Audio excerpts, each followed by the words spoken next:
Hello everybody, my self doctor Kuldeep Kaur.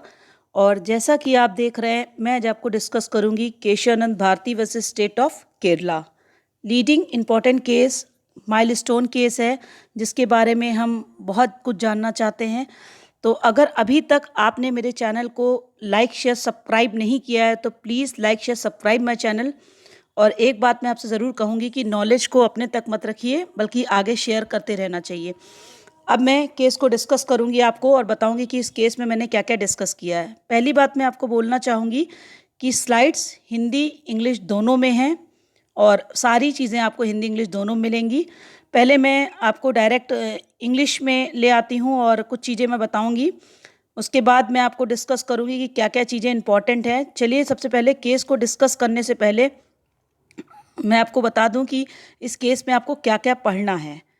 तो सबसे पहले चीज़, आपको इस केस में क्या क्या पढ़ना है, मैंने कुछ पार्ट्स बनाए हुए हैं कि introduction, name of the case, hearing, comparison of cases, number of जजेस, majority, advocate, fact of the cases, judgement, fact to remember.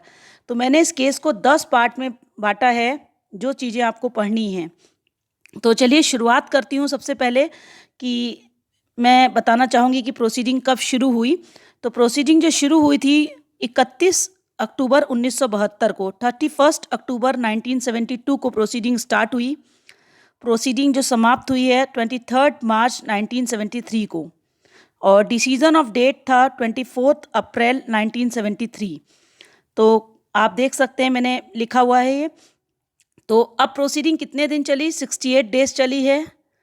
100 से ज़्यादा केसेस को कोर्ट किया गया था। 5 मंथ लगातार एयरिंग सुनी गई, रोज़ सुनवाई हुई।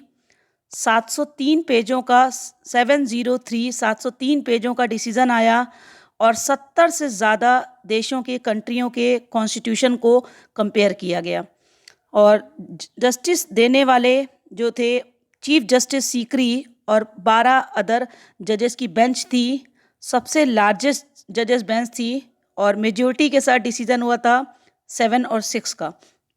तो आप देख सकते हैं मैंने आपको सारी चीज़ें क्लियर कर दी। अब मैं आपको पिटिशनर का भी इंट्रोडक्शन दे दूं कि पिटिशनर कौन है।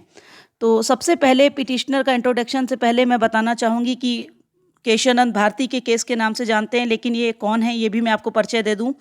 ही was the head of the Edneer mutt in Kasaragod district. His full name was Shrimad Jagat Guru Shri Shankaracharya थोकटाचार्य Keshavananda Bharti Shri पादलगल वारू। इनका नाम आपने पूरा सुन लिया और शॉर्ट में हम इनको केशवानंद भारती के नाम से जानते हैं। Actually there is a Hindu mutt named Edneer in Kerala. Keshavanand Bharati was the head of this mutt. The Idinar mutt had gone to the Supreme Court challenging the Kerala government land reform law. In fact, under this law, out of 400 acre of the monastery, 300 acre of land was given to the people on lease for agriculture.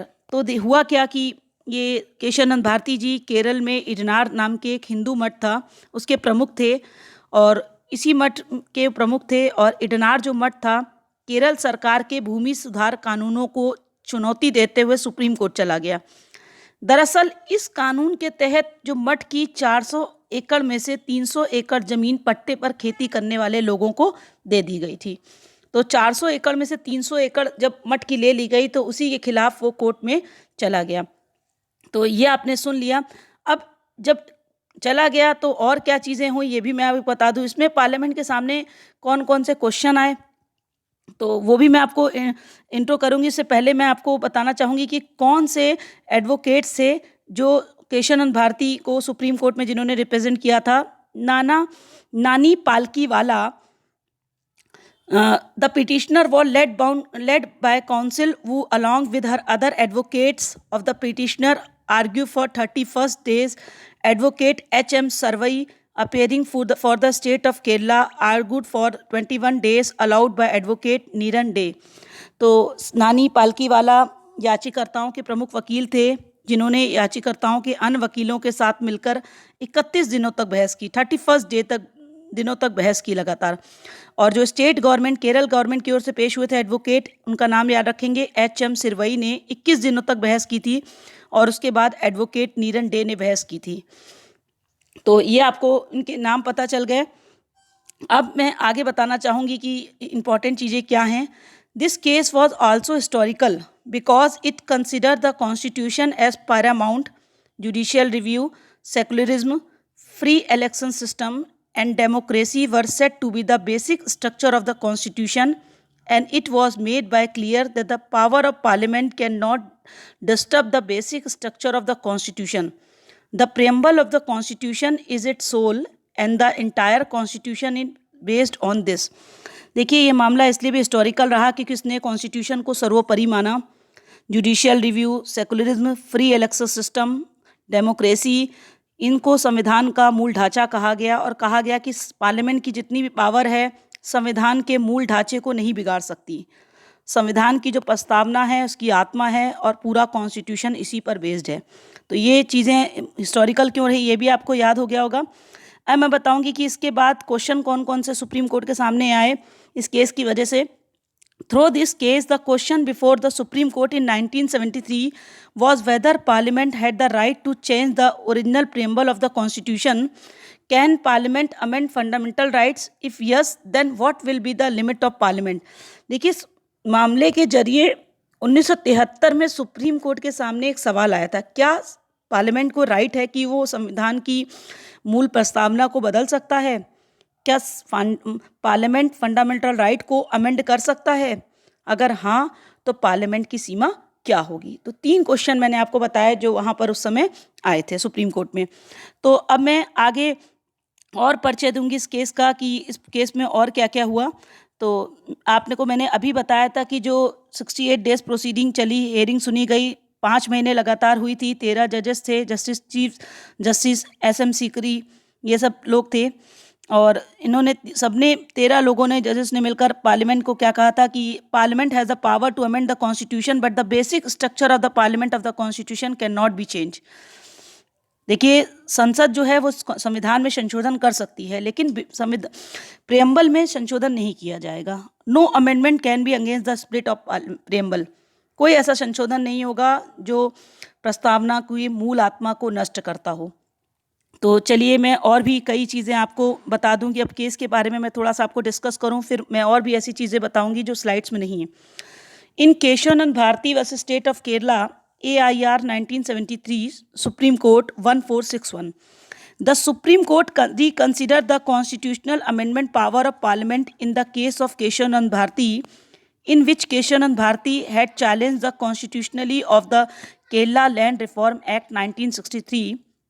In a petition under Article 32, the basic of this was in violation of Article 25, 26, 14, 19, 1F and 31. The Kerala Land Reform Amendment Act 1971 was passed before the Supreme Court gave any decision. Keshavanand Bharati also challenged its constitutionality. Meanwhile, in Kunju Kutti versus State of Kerala, AIR 1972, Supreme Court 2097। देखिए संसद की संविधान संशोधन की शक्ति पर केशवानंद भारती के case में उच्चतम न्यायालय ने पुनर्विचार किया और केशवानंद भारती ने आर्टिकल 32 के अंतर्गत एक रिट फाइल की कि केरल लैंड रिफॉर्म एक्ट 1963 को चैलेंज किया और चुनौती का जो बेस ग्राउंड था आर्टिकल 25, 26, 14, 19, 1F और 31 था। इससे पहले कि अभी सुप्रीम कोर्ट डिसीजन देता, एक Kerala land reform amendment act 1971 भी पास कर दिया गया और उसको भी केशवानंद भारती ने उसके संवैधानिक तत्वों को चुनौती दी।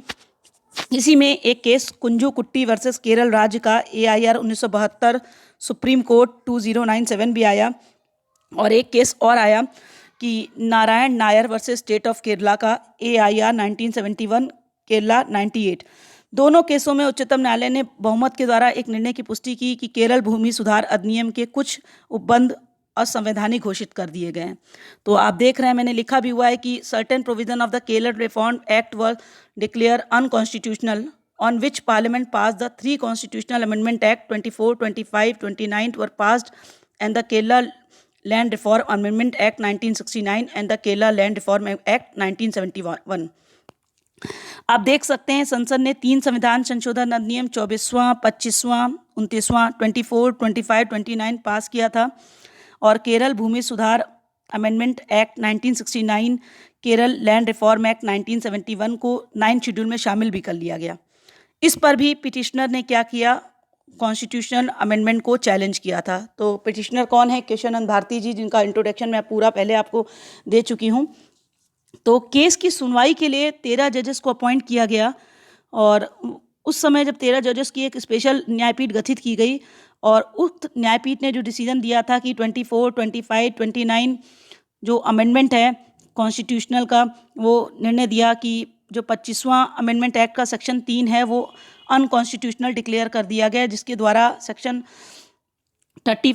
द्वारा आर्टिकल 31 जो था, आर्टिकल 31 में जो जोड़ा गया था वो भी उन्होंने क्या किया कि उसको डिक्लेयर कर दिया कि ये क्या है। 31 में जो वाक्य जोड़ा गया था, कौन सा वाक्य जोड़ा गया था वो भी मैं आपको बता दूं कि जिस विधि में ये घोषणा हो कि देखिए, but the constitution change the basic feature of the amendment in the parliament of the result was the that according to the case of Golaknath. देखिए, ये एक स्लाइड आपको बीच में है, इसको मैं लास्ट में डिस्कस करूंगी, पहले आपको ये लाइनें बता दूं जो जोड़ी गई थी कि जिस विधि में घोषणा हो कि वो ऐसी नीति को प्रभावित करने के लिए है, उस पर किसी न्यायालय में इस आधार पर आपत्ति नहीं की जाएगी कि वो ऐसी नीति को प्रभावित नहीं करती हो। तो मैंने बताया कि 25 अमेंडमेंट जो थर्ड पार्ट था वो अनकॉन्स्टिट्यूशनल डिक्लेयर किया गया और जो आर्टिकल 31 सी में जो वाक्य जोड़ा गया था वो भी मैंने आपको बता दिया। देखिए, कॉन्स्टिट्यूशन का जो 25वां संशोधन अधिनियम की धारा 3 द्वारा संविधान में अनुच्छेद 31 गा 31 सी को अंतर स्थापित किया गया, जिसमें बंद किया गया कि आर्टिकल 30 के होते हुए भी कोई विधि जो आर्टिकल 39 के खंड खा और गा, बी और सी में विनिर्दिष्ट सिद्धांतों को सुनिश्चित करने के लिए राज्य की नीति को प्रभावित करने वाली है, इस आधार पर शून्य नहीं समझी जाएगी कि वो आर्टिकल 14 का, आर्टिकल 19 का या आर्टिकल 31 द्वारा दिए गए अधिकारों में से असंगत है, उसे छीनती है या उसे कम करती है। जिस विधि में यह घोषणा हो कि वो ऐसी नीति को प्रभावित करने के लिए, उस पर किसी न्यायालय में इस आधार पर आपत्ति नहीं की जाएगी कि वो ऐसी नीति को प्रभावित करती हो। बिल्कुल डायरेक्टली देखिए बोल दिया गया कि हम क्या, जो आर्टिकल 31 में जो अधिकार हैं जो असंगत दिए गए हैं, छीनते हैं, कम करते हैं, या कोई ऐसा लॉ डिक्लेयर किया गया है जो उस पर किसी न्यायालय में आपत्ति नहीं की जाएगी कि वो ऐसी नीति को प्रभावित नहीं करती हो। तो ये बातें आप याद रखेंगे कि आर्टिकल 14, 19 और 31 में। इसी प्रकार अब देखिए ये लाइन, ये आपको मैं बताने जा रही हूँ, ये स्लाइड आपको पढ़ूंगी इसके आगे। But the Constitution cannot change the basic feature of the constitutional amendment of the Parliament. The result was that, according to the case of Golaknath, the Parliament could not amend any fundamental right by which it would be reduced or abolished. But according to this decision, the Parliament could not make such an amendment. देखिए, उच्चतम न्यायालय ने गोलकनाथ के मुकदमे में दिए गए निर्णय के विरुद्ध निर्णय दिया, परंतु संसद की संविधान संशोधित करने की शक्ति के बारे में भी डिसीजन दिया कि पार्लियामेंट कॉन्स्टिट्यूशन के बेसिक फीचर में परिवर्तन नहीं कर सकती। देखिए, इसका परिणाम क्या हुआ कि गोलकनाथ के केस के अनुसार संसद किसी फंडामेंटल राइट में ऐसा अमेंडमेंट नहीं कर सकती थी जिससे वो कम हो या समाप्त हो। पर इस निर्णय के अनुसार पार्लियामेंट किसी ऐसे मूल अधिकार में जो कॉन्स्टिट्यूशन के बेसिक स्ट्रक्चर में नहीं आता है, किसी प्रकार का भी संशोधन कर सकती है। दूसरी ओर फंडामेंटल राइट के अतिरिक्त कोई अदर प्रोविज़न भी हो, यदि वो बेसिक फीचर्स में आता है तो संसद द्वारा संशोधित नहीं किया जाएगा। इस प्रकार इस निर्णय से मूल अधिकारों के मामले में, जो फंडामेंटल राइट्स के मामले में तो पार्लियामेंट की शक्ति में इंक्रीजमेंट हो गया, लेकिन अदर प्रोविज़न के मामले में उसकी शक्ति में कमी आ गई।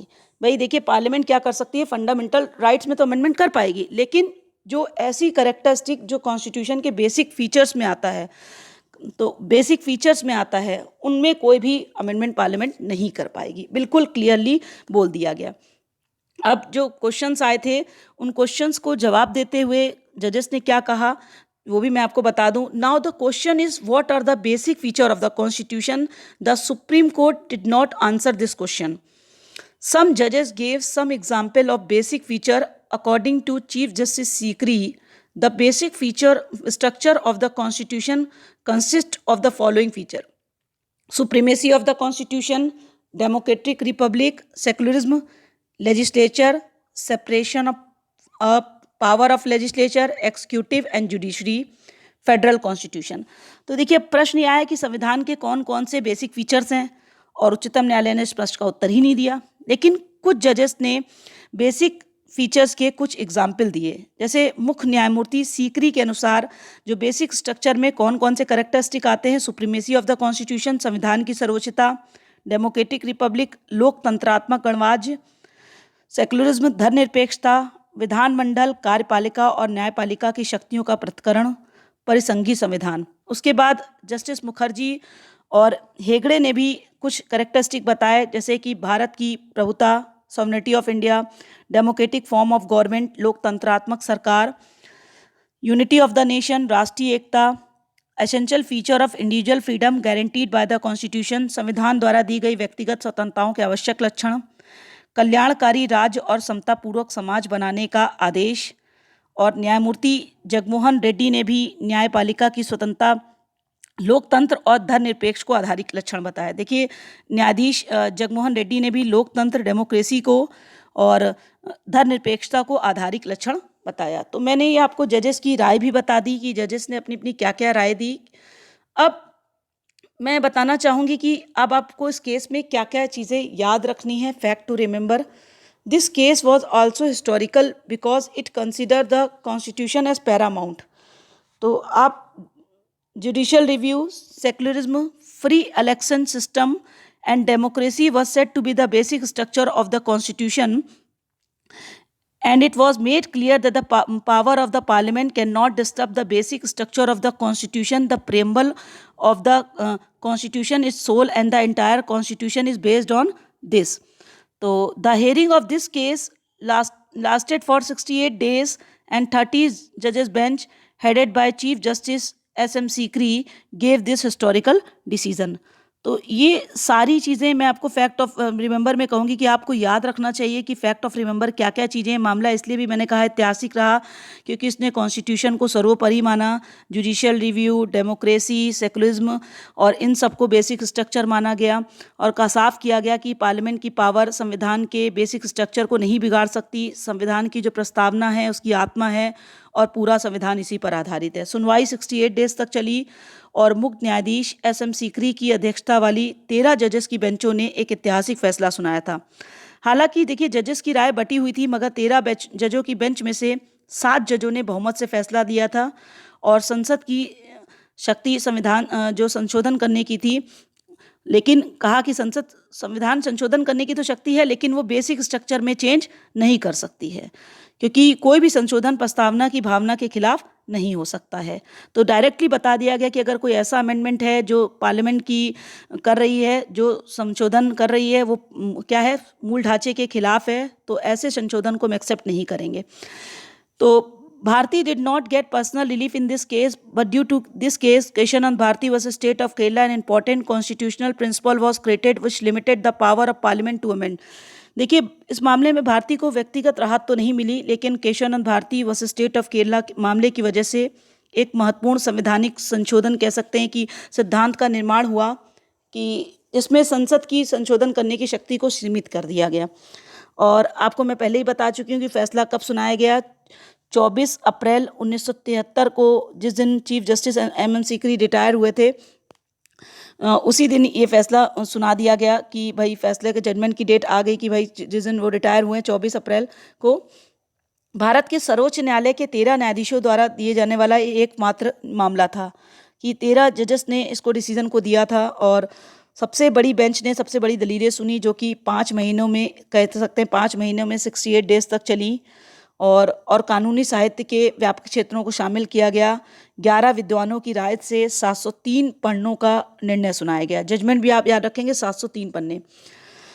और बहस कब समाप्त हुई थी, आपको बताया था कि बहस कब समाप्त हुई, ये भी मैं आपको बता चुकी हूँ, ऑलरेडी डिस्कस कर चुके हैं कि कब शुरू हुआ कब ख़त्म हुआ। और शुरुआत में स्पष्ट कर दिया गया था कि 13 जो न्यायाधीश हैं एल गोलकनाथ के फैसले को पलटने के लिए आश्वस्त हैं। तो शुरुआत में ही इन्होंने बता दिया था। देखिए सुप्रीम कोर्ट में दुनिया में पहली बार किसी भी संवैधानिक न्याय निर्णय के 7-6 के मामूली बहुमत से मूल संरचना का सिद्धांत प्रतिपादित किया गया, कि संविधान में जो संशोधन करने की शक्ति है असीमित नहीं है और संसद संविधान की मूल संरचना में संशोधन नहीं कर सकती। और इसके बाद इस सिद्धांत को मलेशिया के न्यायालय और हाल ही में केन्या उच्च न्यायालय ने भी इस सिद्धांत को अपनाया। केशवानंद भारती के फैसले के बाद अब कह सकते हैं कि 6 संवैधानिक संशोधनों को संविधान के मूल ढांचे का उल्लंघन करने के आधार पर अमान्य घोषित कर दिया गया। कि केशवानंद भारती के फैसले के बाद सुप्रीम कोर्ट ने क्या किया, 6 कॉन्स्टिट्यूशनल जो अमेंडमेंट हुए थे उनको इनवैलिड डिक्लेयर कर दिया गया।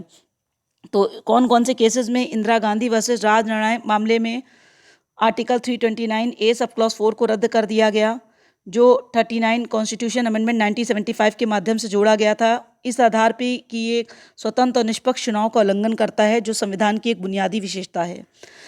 उसी तरीके से मिनर्वा मिल के केस में भारत संघ के मामले में आर्टिकल 368 सब क्लॉज 4 और 5 को क्या कर दिया गया, रद्द कर दिया गया। तो अब ये देखिए कि क्या क्या चीज़ें रद्द करी गई। 42वें संविधान संशोधन के द्वारा इसे मामले पर शामिल किया गया कि इसने न्यायिक पुनर्विचार की शक्तियों को छीन लिया है, जो कि संविधान की एक बुनियादी विशेषता थी। तो बहुत सारी चीज़ें आपको मैं बता रही हूँ जो आप लिख लेंगे। पी सांबा मूर्ति वर्सेस एमपी के मामले में आर्टिकल 375D सब क्लॉज 5 को रद्द कर दिया गया, जिसे 32वें संवैधानिक संशोधन 1973 द्वारा शामिल किया गया, इस आधार पे कि इसने न्यायिक पुनर्विचार की शक्तियों को छीन लिया है, जो कि संविधान की एक बुनियादी विशेषता है।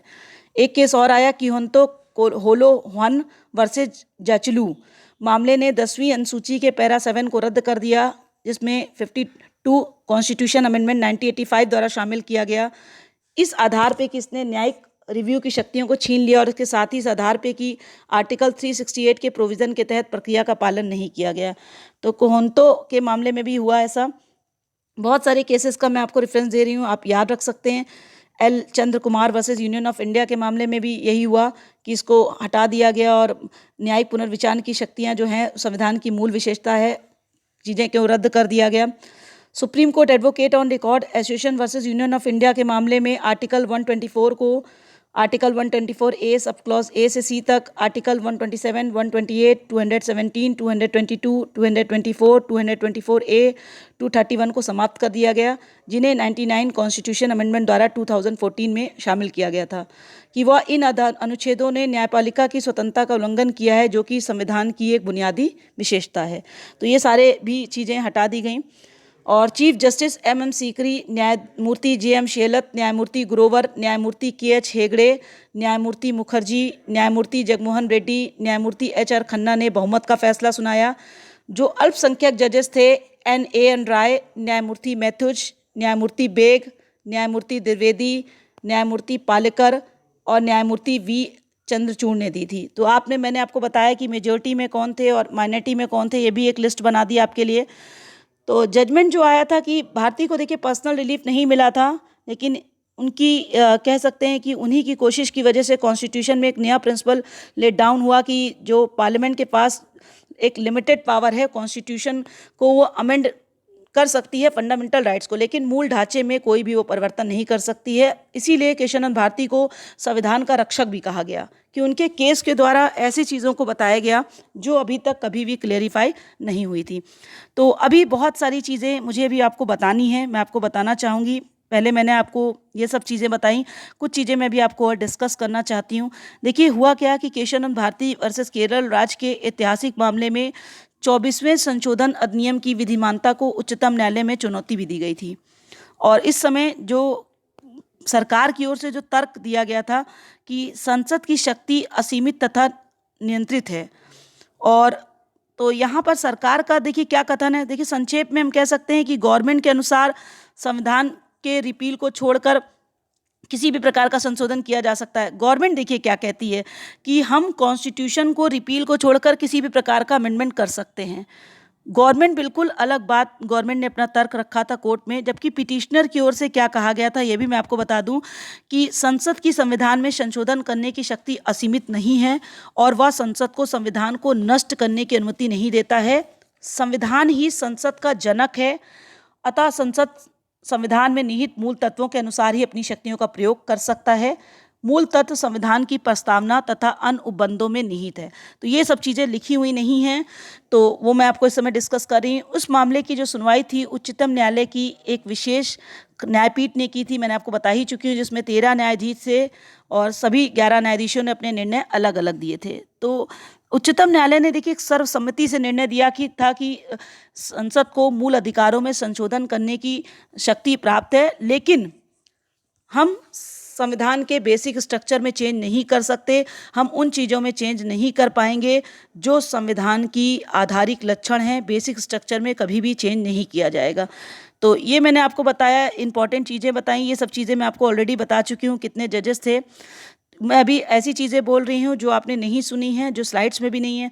देखिए, the Keshavananda Bharati case was popularly known as fundamental right case and also the serious conflict between the judiciary and the government. ये भी एक था कि फंडामेंटल राइट में तो हम क्या कर सकते हैं, अमेंडमेंट कर सकते हैं, और एक सीरियस कॉन्फ्लिक्ट था इस केस के दौरान, किसके बीच में, जुडिशरी के बीच में और गवर्नमेंट के बीच में हमें देखने को मिला। जहाँ एक तरफ तो हमने क्या किया कि पार्लियामेंट को भी बताया कि भाई संविधान ही संसद का जनक है और संसद संविधान में निहित मूल तत्वों के अनुसार ही अपनी शक्तियों का प्रयोग कर सकता है। मूल तत्व संविधान की प्रस्तावना तथा अनुबंधों में निहित है और कभी भी संविधान में के बेसिक स्ट्रक्चर में हम चेंज नहीं कर पाएंगे। जब आप इस केस को याद करते हैं तो एक चीज़ आप याद रखेंगे, एक लाइन याद रखेंगे जो स्लाइड्स में नहीं है, वो सब बातें इस समय मैं डिस्कस कर रही हूँ। The untold story of struggle for supremacy by supreme court and parliament. The untold story of struggle for supremacy by supreme court and parliament. तो ये चीज़ें आप याद रखेंगे। अब मैं आगे आपको बताना चाहूँगी, ये सब मामला स्लाइड्स में नहीं लिखा हुआ है, कि देखिए संविधान की आधारभूत संरचना का तात्पर्य क्या होगा। तो ये भी मैं आपको बेसिक स्ट्रक्चर भी क्लियर कर दूं कि संविधान में निहित उन प्रावधानों से है जो भारतीय संविधान के लोकतांत्रिक आदर्शों को प्रस्तुत करते हैं और इन प्रावधानों को संविधान में संशोधन के द्वारा भी नहीं हटाया जा सकता। वस्तुतः ये प्रावधान अपने आप में इतने इम्पॉर्टेंट हैं कि इन्हें नकारात्मक बदलाव से संविधान का सार तत्व जो जनमानस के विकास के लिए आवश्यक है नकारात्मक रूप से प्रभावित होगा। देखिए, आधारभूत संरचना सिद्धांत का विकास, संसद की संविधान संशोधन की शक्ति क्या है, इस सब पर भारतीय संविधान में इस पर क्या हुआ था, बहस हुई थी। तो मैंने इंपॉर्टेंट सभी चीज़ें आपको डिस्कस की हैं। मैंने बताया भी था कि आपको कॉन्स्टिट्यूशन, जब ये केस फाइल किया गया तो सुप्रीम कोर्ट के सामने कौन कौन से 3 प्रश्न आए थे वो भी मैंने आपको बहुत अच्छे से डिस्कस कर दिए थे कि आपने देखे। आप इस केसेस को याद रखेंगे, कौन कौन से आर्टिकल्स को चैलेंज किया गया आप वो भी याद रखेंगे एग्जामिनेशन पॉइंट ऑफ व्यू के तरफ से, क्योंकि सभी जगह पर ये क्वेश्चन पूछे जाते हैं। कौन से केसेस का रेफरेंस दिया गया था, जब केरल का याद होगा आपको तो कुंजू कुट्टी वर्सेस केरल राज्य का। कुछ बातें भी मैं और बता रही हूँ जो स्लाइड्स में नहीं है। देखिए हुआ क्या था, केस का कुछ चीज़ें और भी हैं जो मैं आपको बताना चाहूँगी कि आप याद रखें कि 68 डेज चले, 100 से ज़्यादा केसों को साइट किया गया, 70 से ज़्यादा देशों के संविधान को कंपेयर किया गया था और निर्णय 703 पेजेस का था। हुआ क्या कि स्वतंत्र भारत में सभी राज्य अपनी स्थिति में सुधार करना चाहते थे और समानता पर सबका अधिकार है। केरल ने भी क्या किया, सोशल इकोनॉमिकल पोजीशन को सुधारने के लिए कुछ एक्ट पास किए गए थे, जिसमें आपको मैंने बताया था कि केरल रिफॉर्म एक्ट 1963 पास किया गया था। और बेसिकली देखा जाए तो इस एक्ट से ही कह सकते हैं कि डिस्प्यूट शुरू हुआ कि भाई ये एक्ट क्या कर रहा था, नागरिकों के प्रॉपर्टी के राइट पर रिस्ट्रिक्शन लगा रहा था। और इस एक्ट को यूज़ करते हुए ही केरल की राज्य सरकार ने क्या किया था कि एडनार मठ के पर क्या किया था, जो 400 एकड़ में से 300 एकड़ ज़मीन कब्जे पे ले ली थी, जो कि खेती के लिए बाद में दे दी गई थी। जिससे हुआ क्या था कि जो मठ की जो तनख्वाह थी, कह सकते हैं मठ की इनकम में कमी आ गई थी। और उसी समय जो मठ के जो महंत थे श्री केशवानंद भारती जी, उन्होंने इसको चैलेंज किया था। और जब सुप्रीम कोर्ट में केस गया तो नानी भाई पालकीवाला ने प्रस्तुत किया था और बाद में उन्होंने मार्च 1977 में लैंड रिफॉर्म एक्ट को चुनौती दी, जो आया था, जो अमेंडमेंट एक्ट 1971 में आया लैंड रिफॉर्म का, उसको भी चुनौती दी। इस केस के दौरान बहुत सारे केसेस और भी इम्पॉर्टेंट उस समय चल रहे थे जिनको आपको याद रखना है। गोलकनाथ का केस था, माधवराव सिंधिया का केस था, बैंक नेशनलाइजेशन का केस चल रहा था। तो उस समय पार्लियामेंट कह रही थी कि आर्टिकल 368 में कि unlimited power to amend constitution की, संसद कहती थी भाई मेरे पास अनलिमिटेड पावर है हम कॉन्स्टिट्यूशन को अमेंडमेंट करने की, और सुप्रीम कोर्ट इससे सहमत नहीं थी। और गोलकनाथ में भी केस में उसने ये बात कही थी। तो अब यहाँ पर जो मठ के न्यायाधीश थे, महंत थे मठ के, जो कह रहे थे कि केशवानंद भारती जी कहते थे कि वो भाई लैंड को ओन करना उनका फंडामेंटल राइट था, इसीलिए उन्होंने केस जो फाइल किया वो आपने देखा, कॉन्स्टिट्यूशन के कई आर्टिकल्स का सहारा लिया उन्होंने। और 11 जजेस थे गोलकनाथ के केस में, लेकिन यहाँ पर कितने हो गए, 13 जजेस बैठे और 13 जजेस ने मिलकर जो दिया डिसीज़न दिया कि भाई क्या क्या हो सकता है, क्या नहीं हो सकता है। तो हम कह सकते हैं कि बहुत सारी चीज़ें उस समय आई कि जो लैंड रिफॉर्म एक्ट था अंडर 9 शेड्यूल जो में दिया है, न्यायालय पर उन पर प्रश्न नहीं लगा सकती, कई अमेंडमेंट को चुनौती दी गई। तो इन सब के बाद केवल एक ही डिसीजन देखा जाए लास्ट में निकला कि क्या है, तो parliament has unlimited and absolute power to amend constitution. मैं ये कह सकती हूँ कि पार्लियामेंट के पास क्या थी कि अनलिमिटेड पावर थी और एब्सोल्यूट पावर थी कि वो कॉन्स्टिट्यूशन को अमेंड कर सकती है। लेकिन जो मूल अधिकारों पे, तो वो कितना भी मूल अधिकारों में कुछ भी वो अमेंड करे, लेकिन कॉन्स्टिट्यूशन के बेसिक स्ट्रक्चर में कभी भी वो छेड़छाड़ नहीं कर सकती है। संसद की सीमा क्या है वो संसद को पता है, वो कभी बेसिक स्ट्रक्चर में कभी भी क्या करेगी, इंटरफेरेंस नहीं करेगी। तो इस केस के द्वारा भारती को व्यक्तिगत राहत तो नहीं मिली, लेकिन इसी केस के द्वारा एक नए प्रिंसिपल को लेट डाउन किया गया, जिसमें बताया गया कि जो कॉन्स्टिट्यूशन का बेसिक फीचर क्या है, बेसिक फीचर को डिसाइड किया गया और जजेस ने अपना फैसला दिया 7/6 के बहुमत से, 7 और 6 के बहुमत से। मैंने आपको सारी चीज़ें बहुत डिटेल में बताई, आप बहुत अच्छे से सारी चीज़ों को याद रखेंगे। स्लाइड्स मैंने आपको हिंदी इंग्लिश दोनों में दी हैं, आप दोनों में नोट्स देख सकते हैं। प्लीज़ अगर आपको मेरे वीडियोस पसंद आते हों तो प्लीज़ लाइक शेयर सब्सक्राइब मैं चैनल, मैं यही कहूँगी आपको लास्ट में, और प्लीज़ आप शेयर ज़रूर करिएगा, आपको पसंद